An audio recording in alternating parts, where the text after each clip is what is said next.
മിക്ക ആളുകളും ഇപ്പോൾ സിനിമ കാണുന്നവരാണ്. നമുക്കൊക്കെ ഇടയിലുണ്ടാകുന്ന ഒരു സംശയമാണ്, ഈ സിനിമ അഭിനയിക്കുന്ന ആക്ടേഴ്സിനൊക്കെ എത്ര വരുമാനം ലഭിക്കുന്നുണ്ടാകുമെന്ന്. അതുതന്നെയാണെന്ന് നോക്കാൻ പോകുന്നത്. ഇന്ത്യയിൽ ഏറ്റവും കൂടുതൽ വരുമാനം വാങ്ങുന്ന ടോപ്പ് 10 ആക്ടേഴ്സ് ആരൊക്കെയാണെന്ന് നോക്കാം. 10-ാമതായി സൂര്യ. നമ്മൾക്കെല്ലാവർക്കും അറിയാം സൂര്യ ഒരു സൂപ്പർ ആക്ടർ തന്നെയാണെന്ന്.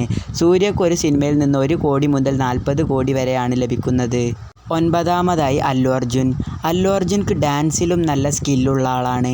അല്ലു അർജുൻക്ക് ഒരു സിനിമയിൽ നിന്ന് ലഭിക്കുന്നത് 100 മുതൽ 125 കോടി വരെയാണ്. 8-ാമതായി അക്ഷയ് കുമാർ. അക്ഷയ് കുമാറിന് ഒരു സ്വകാര്യ ജെറ്റും ഒരു ബംഗ്ലാവുമുണ്ട്. 60 മുതൽ 145 കോടി വരെയാണ് അക്ഷയ് കുമാറിൻ്റെ വരുമാനം. 7-ാമതായി പ്രഭാസ്.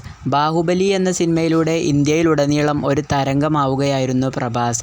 പ്രഭാസിൻ്റെ ഒരു സിനിമയിൽ നിന്ന് ലഭിച്ചിരുന്ന വരുമാനം 100 മുതൽ 200 കോടി വരെയായിരുന്നു. 6-ാമതായി അജിത് കുമാർ. പ്രേമപുസ്തകം എന്ന സിനിമയിലൂടെ തൻ്റെ സിനിമാ ജീവിതം ആരംഭിച്ചു.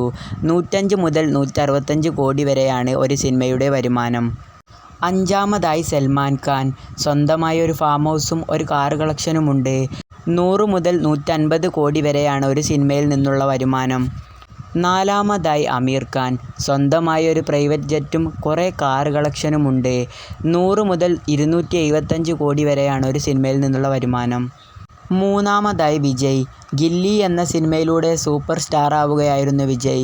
130 മുതൽ 250 കോടി വരെയായിരുന്നു വിജയുടെ വരുമാനം. 3-ാമതായി രജനീകാന്ത്. ഒരു ബസ് കണ്ടക്ടർ ആയിരുന്നു രജനീകാന്ത്. പിന്നീട് വലിയ ഒരു സിനിമാ സ്റ്റാർ ആയി മാറി.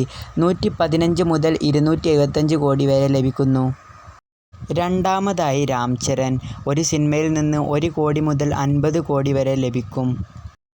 1-ാമതായി ഷാറൂഖ് ഖാൻ. 150 മുതൽ 250 കോടി വരെയാണ് ഷാറൂഖ് ഖാനിന് ഒരു സിനിമയിൽ നിന്ന് ലഭിക്കുന്ന വരുമാനം. നിങ്ങൾക്ക് വീഡിയോ ഇഷ്ടപ്പെട്ടാൽ ലൈക്ക് ചെയ്യുക, ഷെയർ ചെയ്യുക, ചാനൽ സബ്സ്ക്രൈബ് ചെയ്യുക.